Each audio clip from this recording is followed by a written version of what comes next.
Welcome again, everybody, to the August 3DEP for the Nation interest group meeting. NSGIC's 3DEP for the Nation is a collaborative agreement between the National States Geospatial Information Council and the USGS 3D Elevation Program. We exist to help facilitate collaboration between the USGS and state governments in the collection of LiDAR across the country.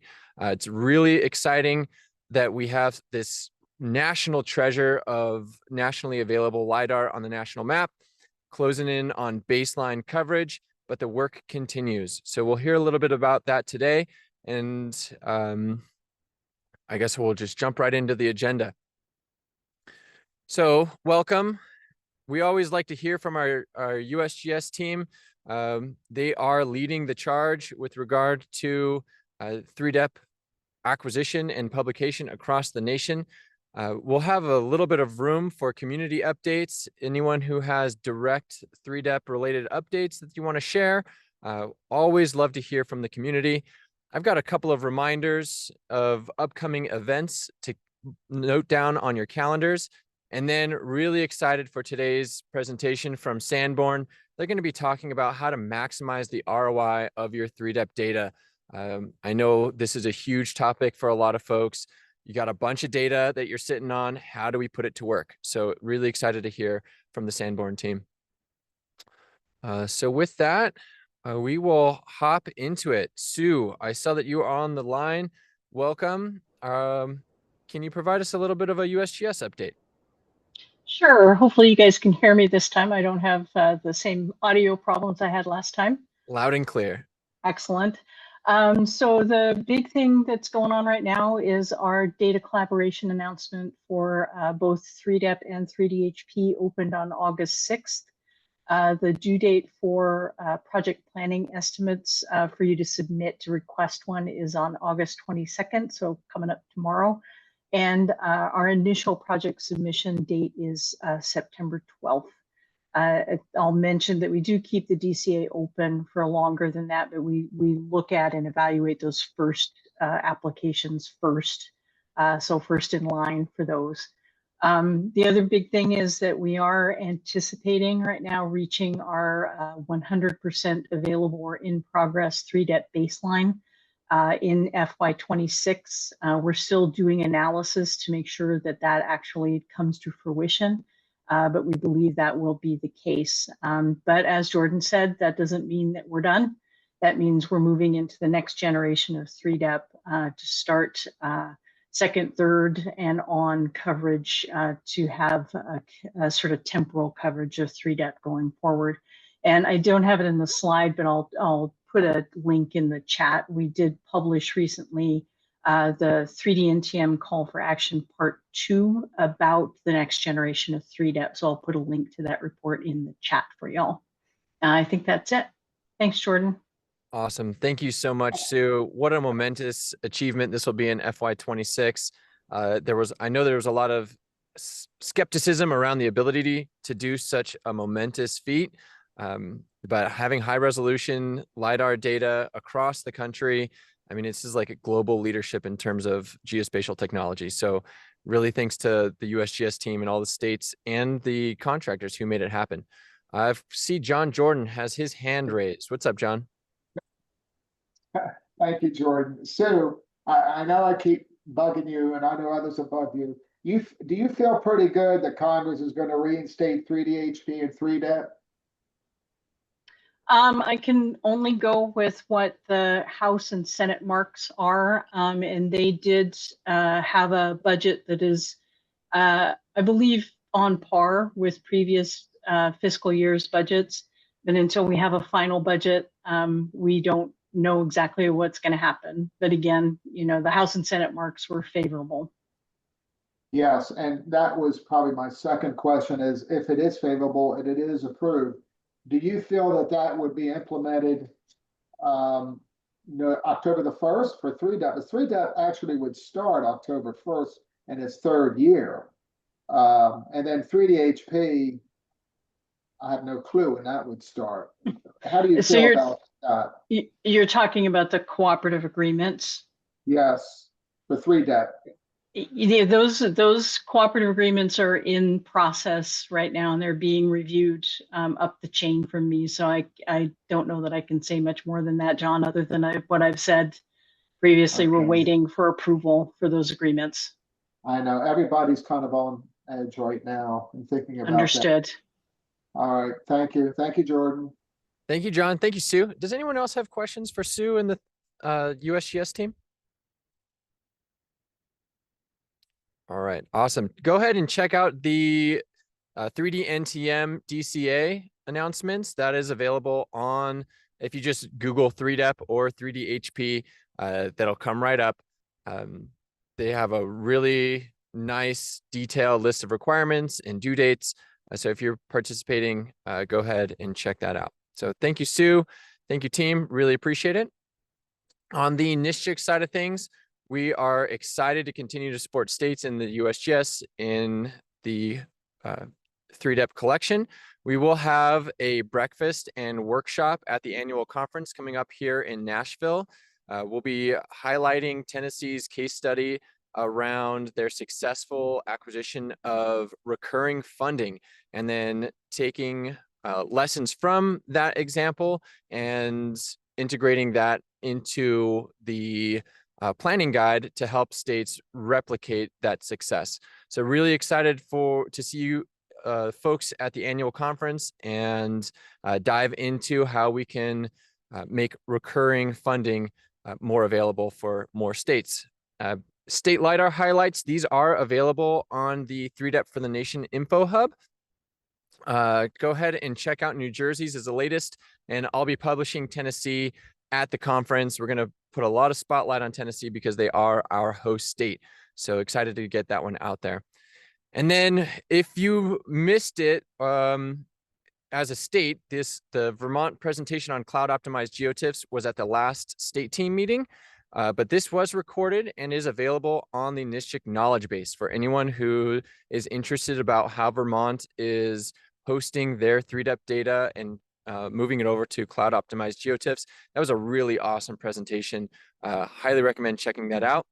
And then I have added an events page to the 3DEP for the Nation info hub.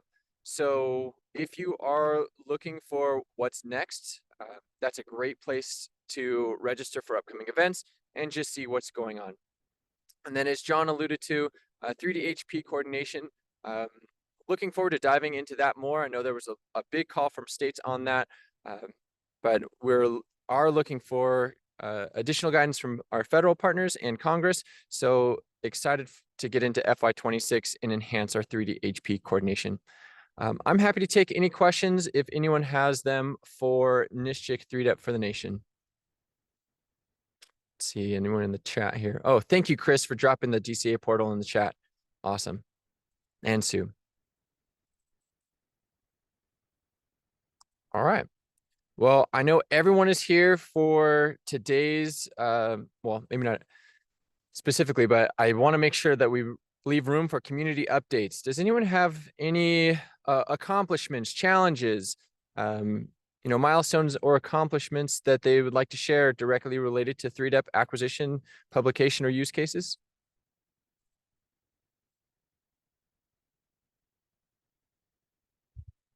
All right, cool. These are collaborative meetings, so if anyone has one for next time, don't be bashful. We would love to hear from you. Coming up, got a lot of programming coming up. As Sue mentioned, August 22nd, that is tomorrow, is the project planning estimates are due for the FY26 DCA. So hopefully you guys are working on those if you are submitting them. We have a state team meeting coming up on September 3rd. Those are limited to state reps, but excited to meet with the state team then. We have another really cool presentation from our GPSC partners coming up on September 10th. Dewberry will be talking about logistical challenges of acquisition, specifically related to how you can transform 3DEP data into 3D HP data. Really cool.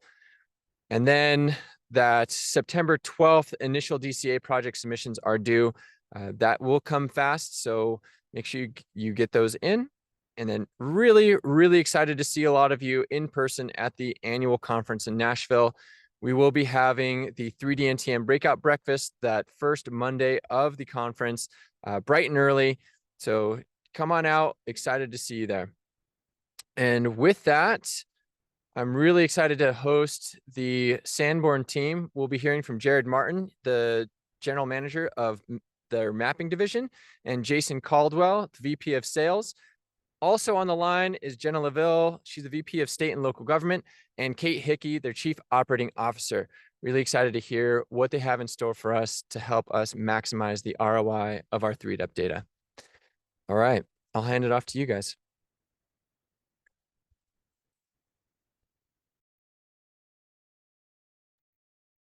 Right, thanks, Jordan. Jason, I think you're going to be sharing your screen. You're still on mute if you're speaking to the group.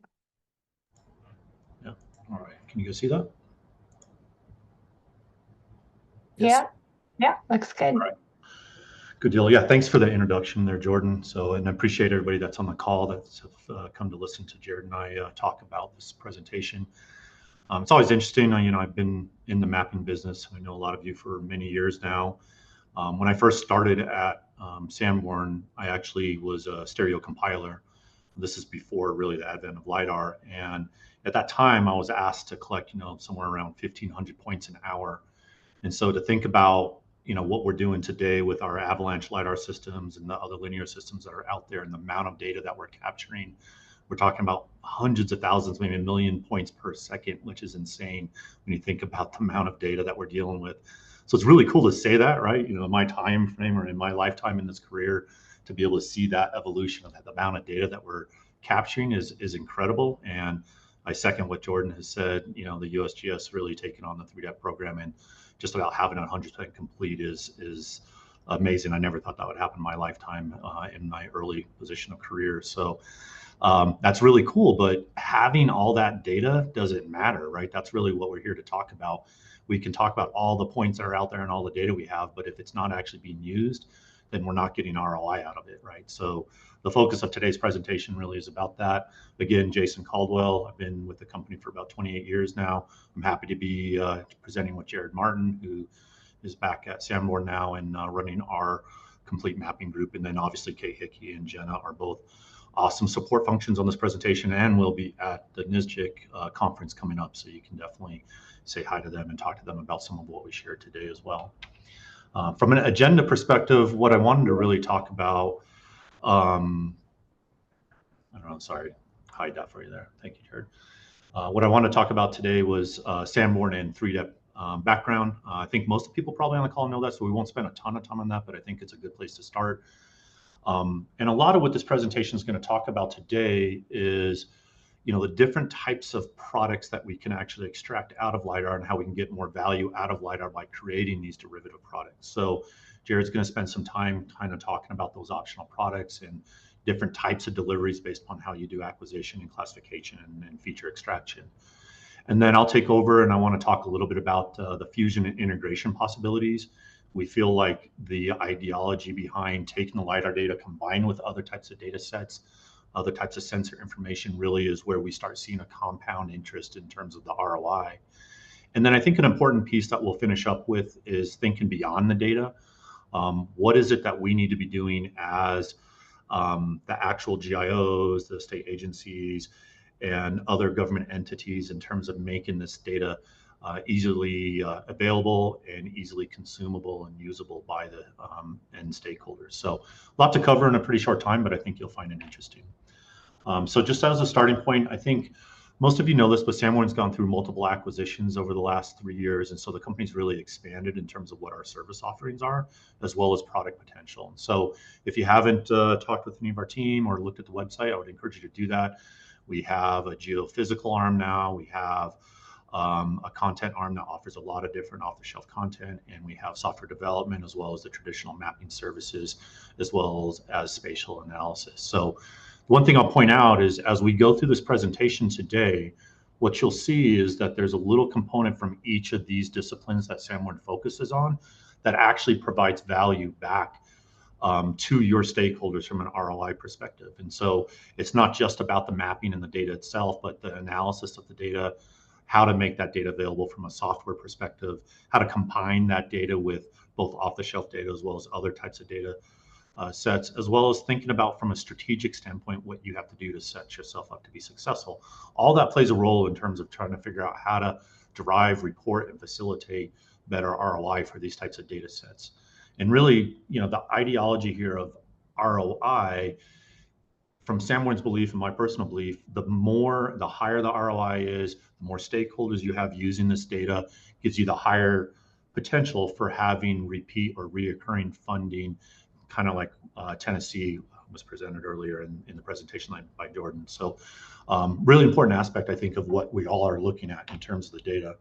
It's really cool to talk about the data, but I think really thinking about what we're doing with the data is also just as important.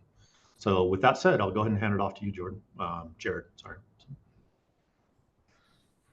Thank you, Jason. Can you hear me? Loud and clear. Perfect. So Jason's going to be driving the presentation, so we might be a little out of sync every so often, but should be fine.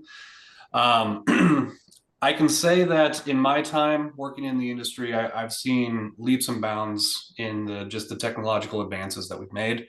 One of those things that you see here is back whenever, it kind of predates me a little bit, but if we were doing 10-meter DIMMs and where we're coming to now, where you're getting all the way up to a potential of creating a 20-centimeter DIMM raster product, you're looking at 30 points per square meter, where you can truly see where this forest in this raster representation actually comes into view. It used to just be a large, 35,000 foot view, if you want to look at it, where you could still see the conceptual surface. But now we're able to see into it, below it, and around it. And all that is happening and just compounding year after year. We know that through the studies, we're expecting a 5-to-1 return on that investment with the increase in density of LiDAR data. And we can only guess where it's going to go when we increase the density even more over these next coming years. A lot of it can be seen in just the legacy data that we have for certain areas. And as was presented earlier, USGS is just so close to completing the full coverage of the United States, or the CONUS, for all of this LiDAR data, at which we start thinking, what's next, and how do we use everything that's already in existence? So jumping ahead, this is the quality levels that we've come very familiar with. This is what we've all seen in the 3DEP program. This is stuff that even today we kind of categorize it into what was the common QL2. It was the most used. It's what everybody was using, and we're moving to the QL1. With that, it was an increase in density. With every increase in technology, there's pros and cons. And how are you utilizing that higher cost to get a higher benefit? If you're going from 2 points per meter to 8 points per meter, are you getting 4 times the usability out of it? You're definitely going to get 4 times the visibility, but how do you turn that into something that's going to just generate additional products, additional solutions, and be valuable back to the consumers? So what that's kind of moving into and going into the future, it's not going to change what 3DEP is doing. They have their own initiatives, but the ASPRS is already looking at how do we categorize this into less of a segmented chunk of quality levels, but rather maybe you only need a certain accuracy with a different level of density, and it's turning into more of a matrix decision. Where do you need to have more density because perhaps you're looking at forestry, or you're looking to do more above ground feature work, versus maybe you need a lower density, but a very, very high accuracy to achieve wonderful surface studies, bare earth surface studies. So this is going to be something that we have to keep an eye on and see where the product that can be generated, what the final resolution needs to be to achieve the goals of the end consumers. Jared, maybe you can expand on that a little bit. Obviously, looking at this, I think I get an understanding of it. But now it looks like point density aligned with QL1 or QL2 can change a little bit based upon what is shown here from ASPRS, right? Right. So perhaps some of you are familiar with hearing some terms like QL2 plus or QL1 plus. So you're achieving a quality level, but what that's really getting into is that you're achieving a density that's higher than what that quality level may have categorized. So as an example, if you were going after a QL1 product, you'd be looking for 8 points per meter and 10 centimeter vertical accuracy. But if you wanted a higher vertical accuracy, there was a QL0 product for that. You jump to a 5 centimeter vertical accuracy. But what if you wanted more than 8 points per meter? That wasn't necessarily covered by the QL1. If you wanted to go up to 16 points per meter, but stick with the 10 centimeter vertical accuracy class, you're no longer in QL1, you're in QL1 plus. So this is trying to put a finer tip on what the explanation for what quality is going to be derived from this data. Is it going to be the vertical accuracy, or is it going to be density, or is it going to be both? This is something that you're getting higher density and higher vertical accuracy from it. And where on this matrix does that fit? Thanks. So from a lot of the standards, they've changed a little bit over the years. We're all used to seeing updates and improvements coming out from the federal government. A lot of the things that everyone is still very common with is these products here. This is the current required deliverables on what we're producing for a 3-DEP program, as well as some other metadata products that are used for quality review and other things. But there's been so many cases where we've worked with customers and we've worked with entities where they're getting this wonderful QL2, QL1 product, and immediately the point cloud data gets shelved because everyone wants to use those digital elevation models, those hydroflattened Barrett's DIMMs, and it gives you so much use out of that product alone that we forget that we have this wonderful point cloud that we can actually go back into. We can enhance it, we can extract more data, we can use it to drive more products, or even the products that are the base standard deliverables, we can extract additional information out of them, or we can build hybrid products from those derivatives to work on a completely different initiative or solution. Some of those products, I know this one, it was controversial for years whether or not we needed intensity images. This is something that you can easily recreate. If you have the point cloud data, you can generate this product on your own. It can be generated on the fly. It's not something that's standard as a deliverable anymore, but it's still something that can be very useful, and it's something that even a very low skill level geospatial technician can generate with very low cost software. It's something that still gives value and might be something that the end user might want, even though it's not part of the original deliveries anymore. Beyond that, since we moved into the maximum height surface rasters, this is something that's much more robust for identifying errors in the data. We're not necessarily generating digital surface models anymore. Another thing that could be very useful depending on the end user and depending on the initiative. You can go through and create a lot of different products using the digital surface models for identifying above ground features in a raster form, a much lighter data set than you would be using in a point cloud.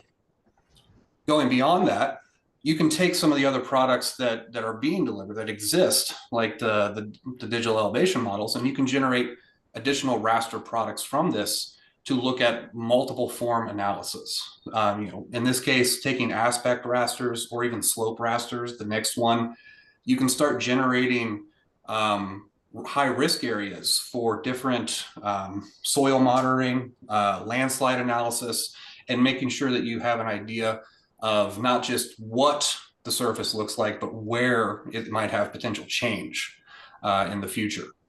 Going beyond that, of course, everyone loves contours. I personally, not a huge fan. Taking this wonderful, beautiful, highly robust data set and reducing it down to vectors. But it's become the standard. It's there for a reason, and a lot of us want to see these contours for a lot of engineering and other great products. This is something that can always be generated further down the line, but is not a standard deliverable anymore. Now, getting into some things that you might need to do additional work on that data, but we want to get the most return from that initial investment. The majority of that investment is acquiring and producing that base level data. So going beyond it and using some of the enhanced classification, or in this case, just taking and combining a couple of products together, you can create the normalized digital surface models, which is going to highlight only your above ground features. This is going to give you asset and information across a very wide span of data very, very quickly. You can also use this for certain vertical analysis. If you jump to the next one, for height above ground features, this is something that combining it with other data from airports, from power lines, utilities, things like that, you're starting to get into that line of sight information, just taking LiDAR data and just extracting an additional raster from it. Beyond that, one of the more complicated things that we do, even though it seems simplistic, it can take a lot of effort, is extracting vegetation from LiDAR. A more simplistic form, and not a lot of people do this, but it's something that you kind of weigh your pros and your cons and figure out if you can take the LiDAR return information, because we're working with these systems that are going directly through vegetation, getting multiple returns. We know that there's a very high likelihood with that multi-return information, you're identifying the vegetated areas inside of a data set. You can actually extract that information into a two-dimensional raster and give yourself about an 80% solution of where all the vegetation is in a large area by just looking at the LiDAR returns. So that's another thing that it might be way more cost effective. It's not going to be 100% correct, but way more cost effective than going through the point cloud and extracting a ton more vegetation classification out of it. But speaking of which, there is always the opportunity to go through and enhance that LiDAR data. So getting buildings, getting vegetation, if the density is correct, going through and doing power lines, cars, anything that's above ground, and extracting additional classification features out of it is going to allow you to create so many more products. Some of those are going to be, now you're not just looking at a normalized DSM, you can actually separate your vegetation canopy from those buildings, and you can create those canopy height models. Extremely important when generating additional forestry information, doing a biomass index or volumetrics, as well as another one that's extremely useful, looking at the actual biomass and the understory to identify any of those potential forest fire fuel areas, is looking at a tree canopy cover raster. So Jason, if you jump forward a couple, the next one.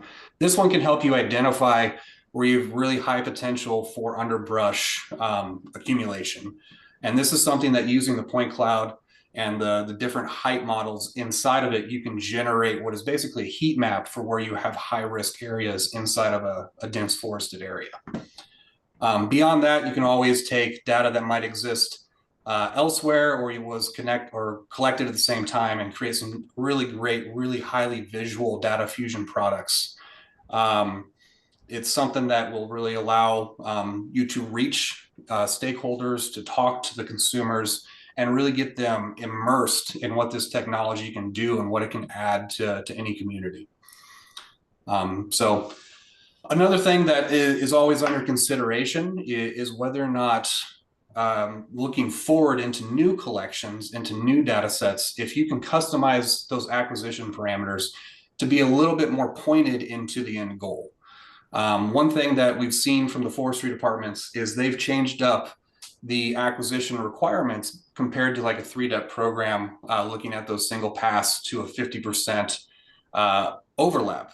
And beyond just changing the footprint or the different angles, we can really see why that decision was made and what that can result in, beyond just increasing density or just changing the laser system that you're using or combining it with something else. If we jump to the next one, we can actually see, and it's a little bit nuanced, but when you look at each one of these, the left side is those 8 points per square meter in a single pass versus 8 points per meter that was collected at a 50% overlap.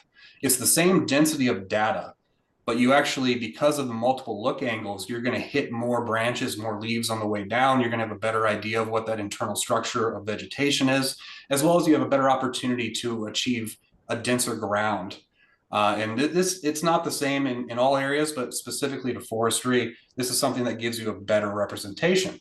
The next images just kind of highlight a little bit more, where you can see a little bit more of the trunks in each one of these trees, and you can definitely see where it filled in some of the gaps in this understory or in the ground underneath vegetation. So just by changing some of the acquisition parameters, we're actually able to achieve different results inside of the point cloud data that might not be the universal standard, but it's something that could add additional value if that is what you are looking for. So another thing to keep in mind is, while this was the standard for so many years, and it's great data, it's amazing for what it was, and technology is moving forward, we've become so accustomed to this 2 points per meter as the thing that started it all, really. I mean, yes, there were lower densities, but 2 points per meter, that was the really big shift. But now we're talking about certain states and other ones going to 4 points per meter. What does that look like? We can kind of see the shift happening and see more things. 8 points per meter. We're able to see more definition on roofs. We can see more in the vegetation. We can actually see more on the ground. So if we jump straight to what was 2 points per meter and how that looked, you were right, Jason, in the next slide, what that looked like from just an overview perspective, we can see there's buildings, we can see there's vegetation, ground. We know that that's some sort of transportation structure. It could probably be highlighted a bit more if we shifted the intensities around. But with the technology and where it's moving today and what we're capable of doing, if you jump ahead and say, what is this 30-meter product that potentially is something that can be collected, things really come into view. It's no longer buildings and vegetation. You can identify exactly which trees are what. You can see road lines. You can see the surface, but you can see so much more than the surface. You can identify surface types. There's a lot more that you can do when you increase the data. I mean, there's a lot more data, first and foremost, that it's not right for everybody. But with the way that we're advancing today, storage is getting cheaper, processing is getting faster. And we're going to start recreating the world as a whole in a three-dimensional space. What does that mean for the different classes and features that you can extract? Well, we know the standards and we know what we can get out of them, which is incredibly valuable information. But we also know that we can start combining it with additional efforts. We can start doing more of the vegetation analysis, not just is it vegetation or not, but what types of vegetation. We can go in and we can start looking at roads. We can start looking at rails. We can extract utilities and other things. We can get more into the detailed information and pull more out of the data that we have. This is something that, even going back to data sets that already exist to a certain extent, we can get more information out of it by just increasing the classification. So jumping ahead, honestly, we can probably skip this slide, but once you have those additional classes, how do you extract more information? And that's where 3D modeling really comes in. Looking at this is the start. This is a good start. It gives you great information of these 3D wireframe structures laid over top of a bare surface. And this is what we consider to be the basic starting point of what everyone has been talking about for years, and that's the digital twins. And that is where, in a true digital twin sense, we're not just combining data sets, we're not just overlaying, we're actually utilizing real-time data and extracting information that is overlaid with what is that representation of the world in a digital form, and getting usefulness out of it beyond just a set point in time. So once we get beyond that, we'll be flying around with, I don't know, Oculus glasses and doing all of our point cloud editing and talking to people in a completely virtual world. So what can we do with some of the data more in tune today? Well, we know that one of the largest initiatives is that hydrography effort. Sue talked about it earlier. we can take some of the 3DEP data that exists today, and that's what is being fed to start those 3DHP programs and kicking them off. There's hydrography modeling that can happen on completely different levels, but that EDH, 3DHP, that is where a lot of this data is going to be used most frequently in the future. And just seeing where we're going to go from that, what was the standard in HD, to the immense density that we're going to be able to derive in EDH is just going to be incredible. The amount of usefulness that's going to come out of it and those solutions is something we all need to be looking at. We all need to start looking at it from a hydrography perspective in those HUCs, not just certain other boundaries, and see where we can push the data that we have and get so much more out of it and keep that ROI up. So I think this is where I stop talking about things that we can extract from data, and Jason starts talking about how we can use all of the stuff. Yeah, thank you, Jared. Appreciate that. So yeah, I think the concept that we were just sharing there is really about, hey, there's a baseline of data that you've been provided with, and there's a lot of different things we can do with that data in terms of extracting information from it. And I think most of you are probably familiar with a lot of the bullets that I have on this slide. Flood risk management is one of the biggest ones that LiDAR's always been used for. But there's a lot of other things that we've seen over the course of the years at the baseline, 3DEP data set is really good to support. So whether that's wildfire, coastal zone mapping, or vegetational analysis.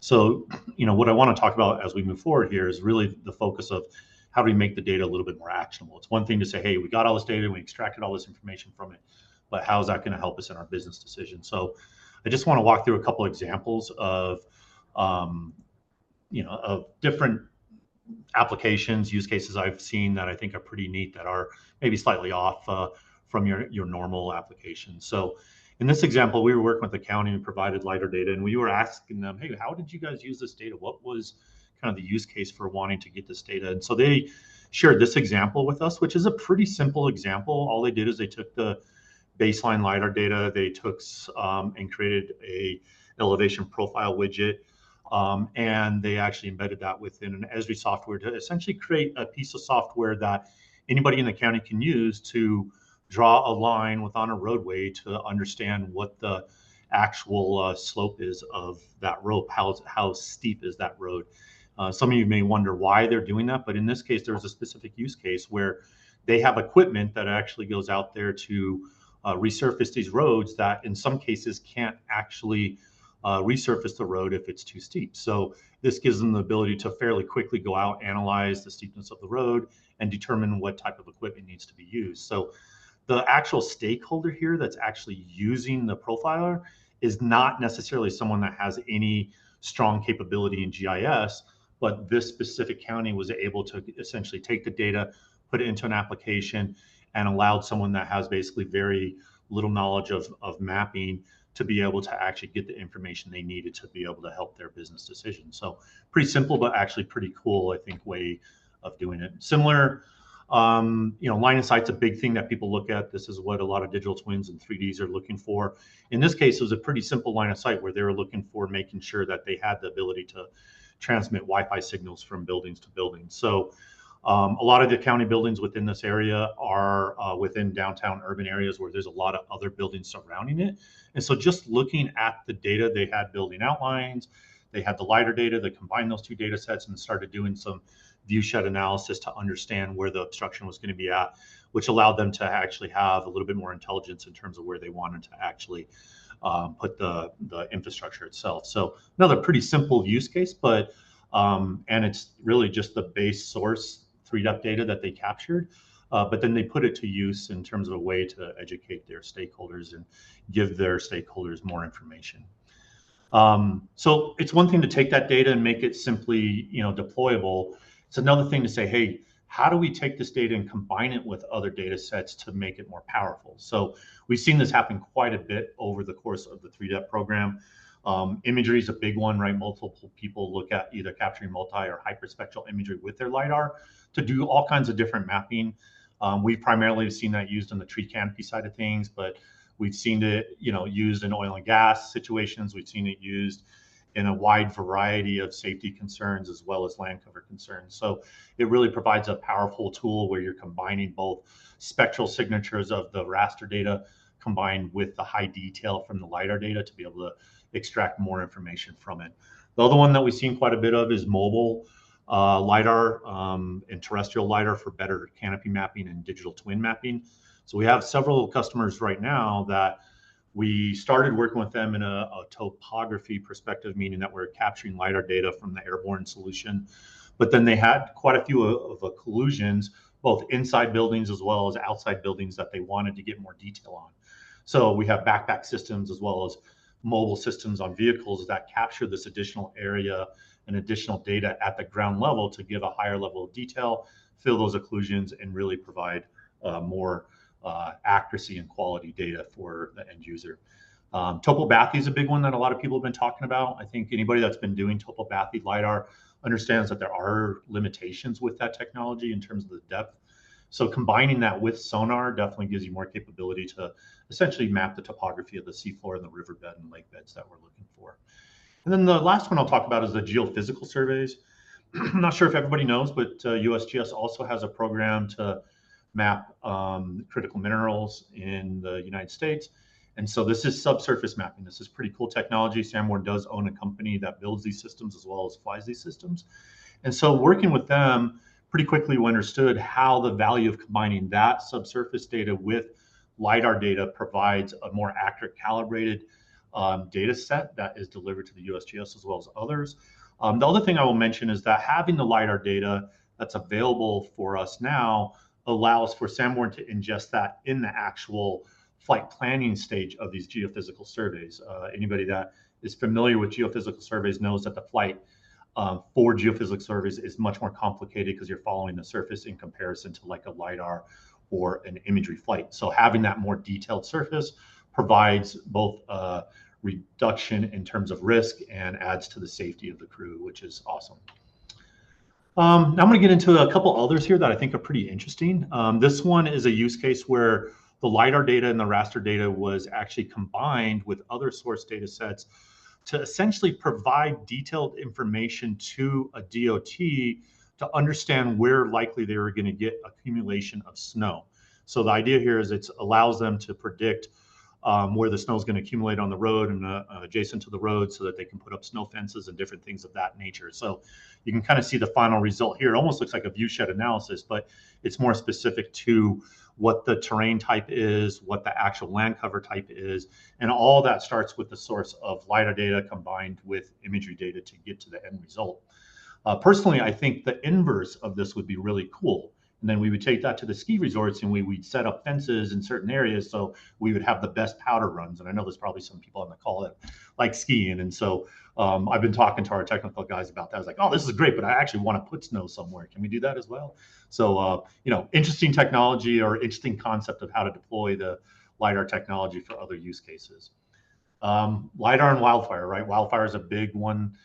Even this year, there's been a lot of wildfires in the western slope of Colorado, as well as other locations in the west. So understanding that vegetation mapping, surface fuels, topography, which gives us the slope and aspect, as well as understanding kind of what is around from a value perspective and an infrastructure perspective of the urban interface, all is increased in fidelity if we deploy LiDAR. This type of wildfire hazard assessment type of capability has been around a long time, even before LiDAR. But as we input additional data into these models and into the actual data that is the input into the models, what we see is a higher degree of quality of those models, which gives us the ability to kind of predict what is going to happen, which is always good. In a real world example here, we had a fire outside of Boulder several years ago. This was a relatively interesting fire in the fact that it was a fire that happened in December and January, so it was in the middle of the winter time. It did actually have quite a bit of casualties when it came to the structures there in the area. And so two things to talk about. First of all, it is amazing that we have 3DEP, right? We had 2020 data, highly accurate LiDAR data that was available to use as a baseline to look at the impact and the damage assessment for this program. So we were able to come back in 22 when this fire happened and fly LiDAR data to actually capture what the change was. So what you see here is a point cloud with all the buildings in it, and what you see here are the foundations that were left after the fire burned these structures. So a lot of damage occurred under this fire. The other thing I will mention, because this was in January, this fire was basically put out because of a snowstorm. And so when we typically would go and collect imagery data to look at the potential challenges associated with the damage, in this case, LiDAR was a much better tool to use. The snowstorm wasn't a significant depth. It was just, it left a white canopy across the entire image data set. So it made it pretty difficult to do any type of automation. And the LiDAR elevation data actually did a better job in this case in terms of assessing the damage. So this is actually an example of what was developed from it. It's a digital change model to show what buildings did have issues in terms of loss of property. And then we actually combine that data with other data sources, including data integration with property information.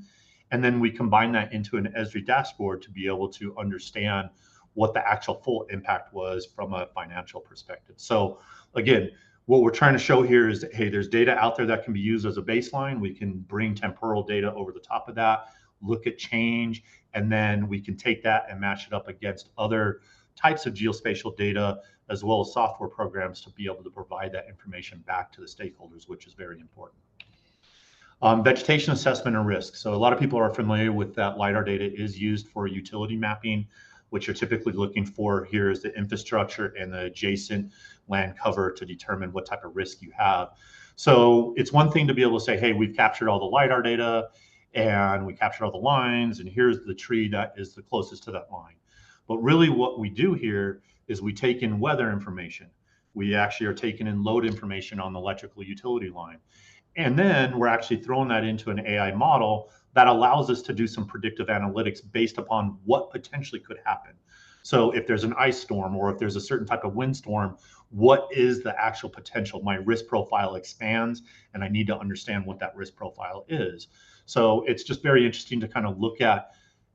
Starts with the data source of LiDAR, but then it brings in multiple other sources of information, including real-time weather and whatnot, to be able to give a better calculation of what the risk is for a program like this. So once we get through with that, the other thing that we want to look at is IoT integration, right? This is becoming more and more important in terms of our world, and bringing in real-time information into the actual GIS and into the base maps like LiDAR is becoming really where we see the greatest amount of ROI for programs. And so flooding is a big one. Any type of disaster monitoring is a big one. The other big one that we've seen over the years is traffic monitoring as it comes to connected car applications. So, you know, a lot of different examples in this case. What I do want to show here is an example of work some of our staff have worked on, which is called Hydrologics. This is an automated web platform that provides a visualization of hourly forecast of water flows. So this is more than just a dynamic, oh, there's a weather pattern that dumped a lot of water. This is typically within a riverine environment that has some tidal action. And what you're trying to understand is the change of the forecast and what that's going to do to impact the actual flooding for that community. So in this example, there's the community map, which is based upon imagery and other types of feature extraction capabilities, as well as LiDAR. And then that's combined with other sources of information like flood risk models, the actual forecasting and inundation models. And that all gets crunched into a visualization system that essentially becomes a decision support component for anybody that's within this region. This is provided and managed to a government in Canada, actually, for that government. So pretty cool technology for sure.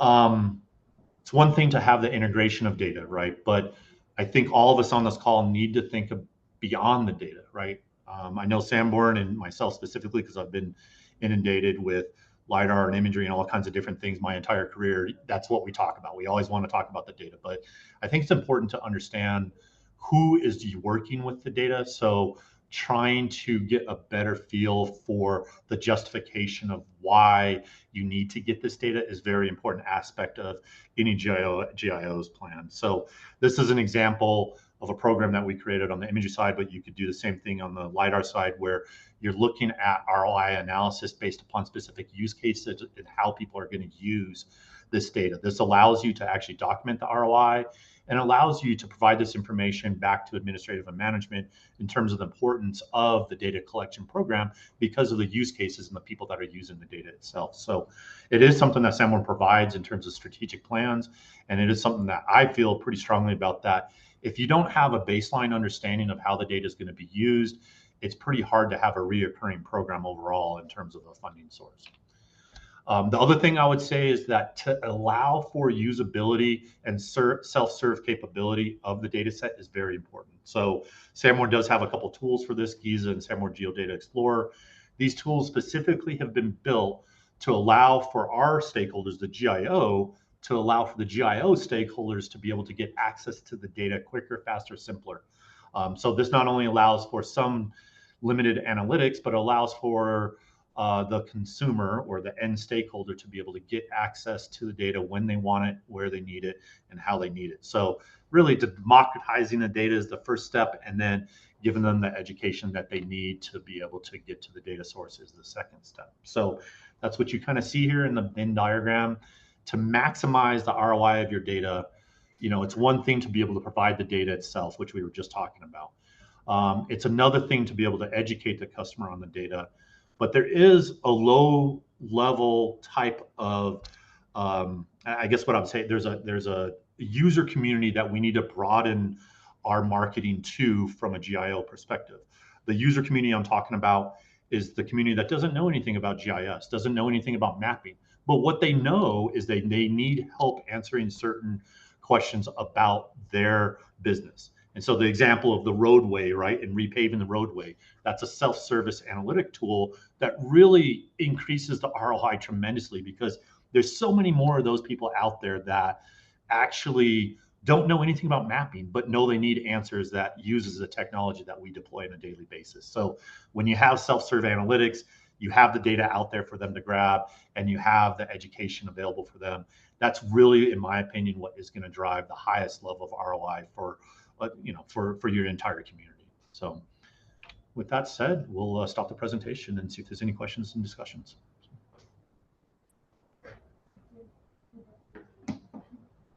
Awesome. Thank you, Jason and team. I've got a couple of questions, but I'll make some space just in case anybody else has questions. So, I mean, they're a great presentation. Thank you for walking through a lot of this. I loved how there's the framing of, you know, where we are right now with the baseline, the move towards higher density and higher vertical accuracy, and just the volume of data. I think there was a great discussion around, you know, what providers like Sanborn and other contractors can do to enhance data sets.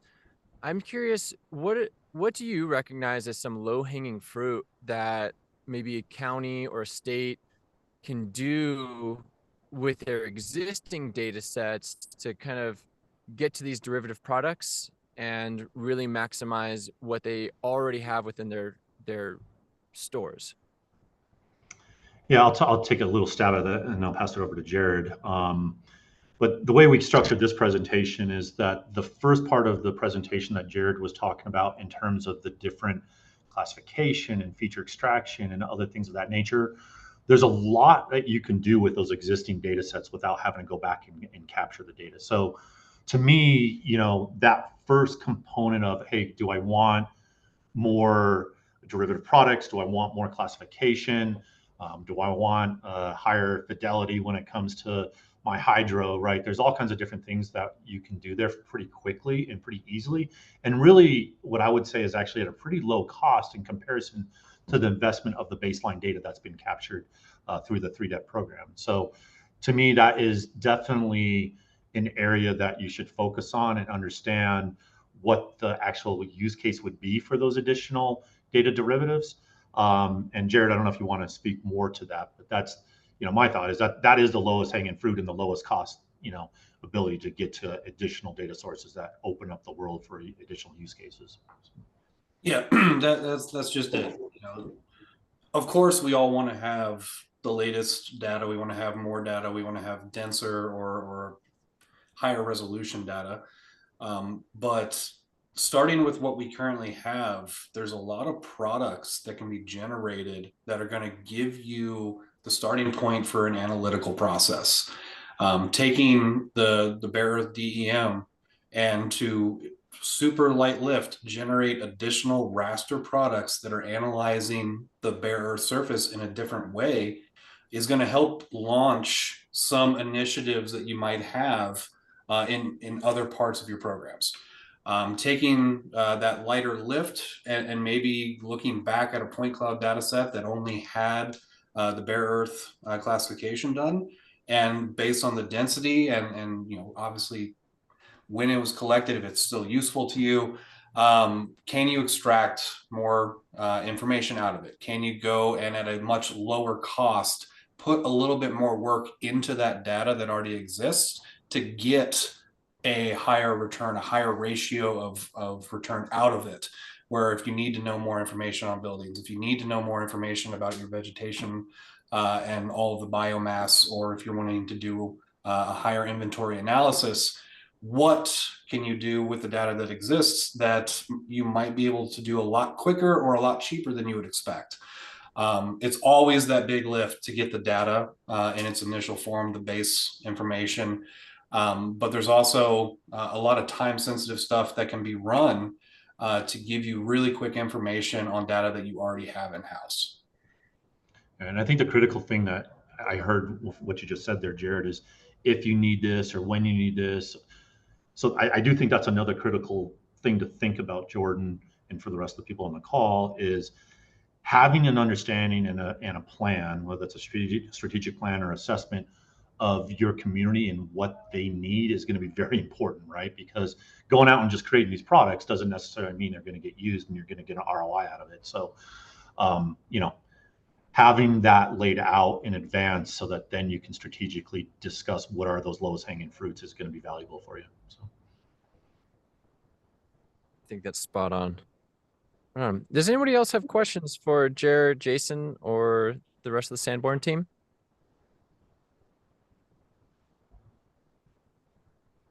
Cool. I've got a bunch of questions if you guys don't mind. I think just kind of expanding off of the notion of really understanding what your use case is and what's driving that demand. I think the transformation from 2 points per square meter to 30 points per square meter, it's just brilliant when you see that high definition LiDAR, that data coming in. We've had some conversations on the state team about, having to even come up with whole new tiling schemes in order to support that kind of data and create a really useful experience. So I guess the question that I have is, in your experience, how would you recommend folks go about creating those strategies to really understand the marginal difference in the problem solving ability versus the lift in the ability to actually use the data? Because there's a much more technical, there's a lot more technical foundations required to manage 30 points per square meter than 4 or 8 points per square meter, right? And yeah, I want to know what am I going to get in return if I'm going to invest in that higher data set? How would you go about creating that strategy? So Jared, you want to take a stab at that, and I can fill in if needed? Yeah. So we'll start at the tile level.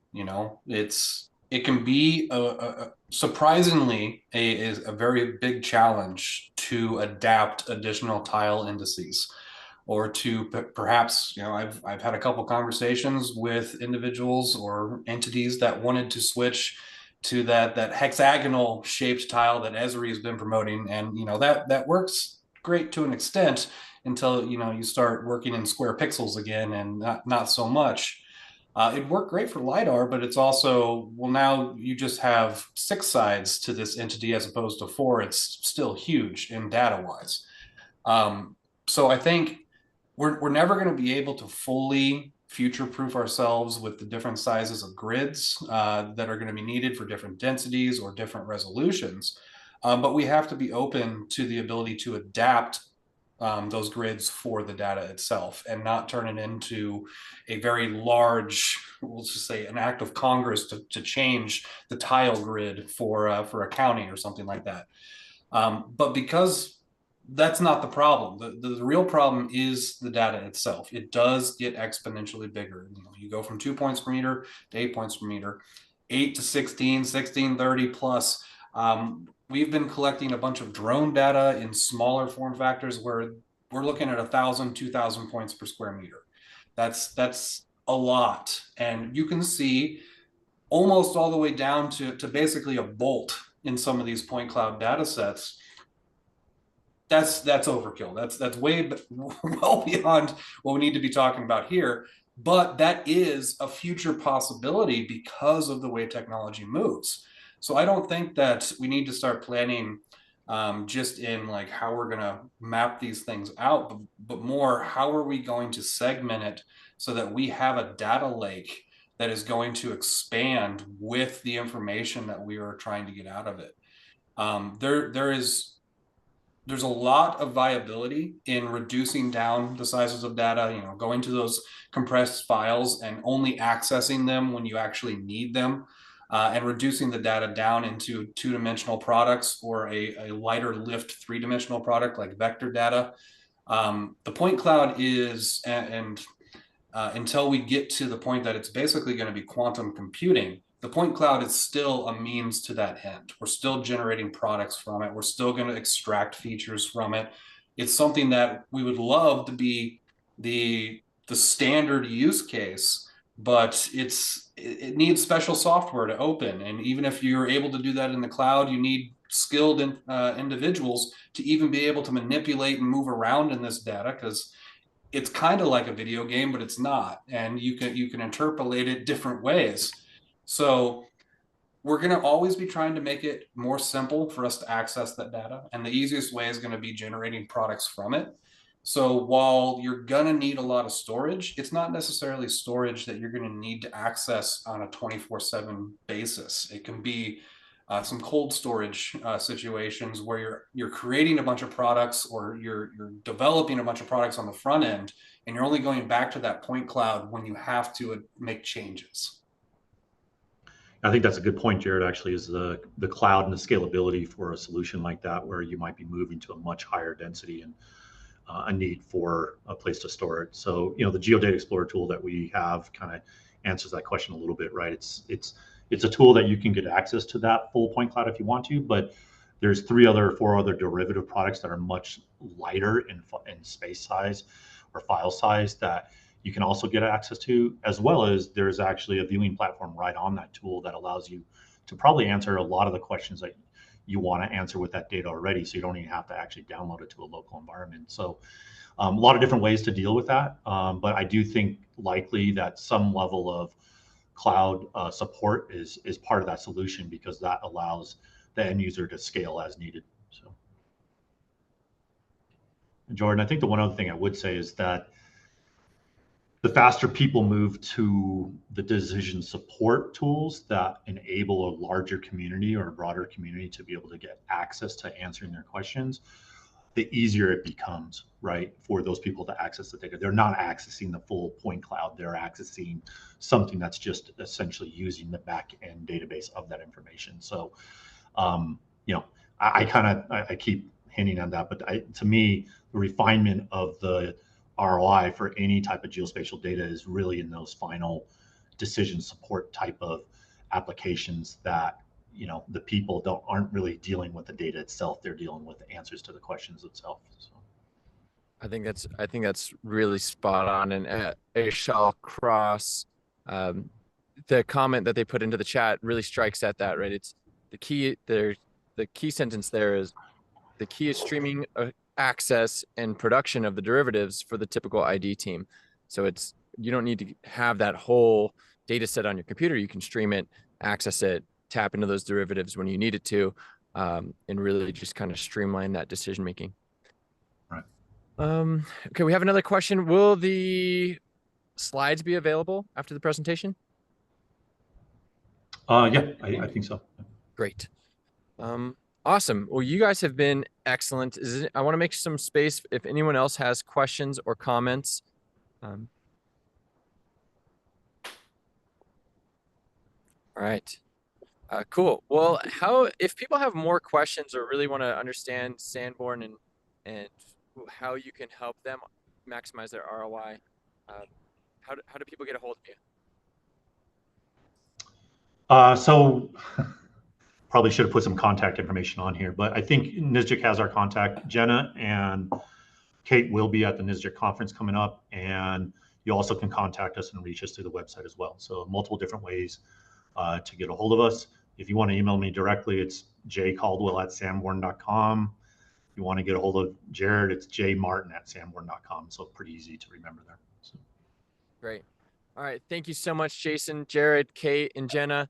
Really appreciate you guys diving into where we are and where we're going with regard to LiDAR data sets and helping folks really understand how to maximize the ROI of the data that they have.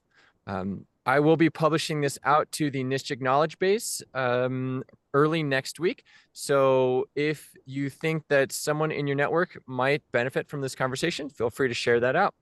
And keep your eyes out, or I look forward to seeing you all next time when we'll be hearing about the transformation of 3D data into hydrography data. All right. Thanks a lot, everyone. Thanks for hosting, Jordan. Appreciate it. Thanks, everyone. Bye. Bye all.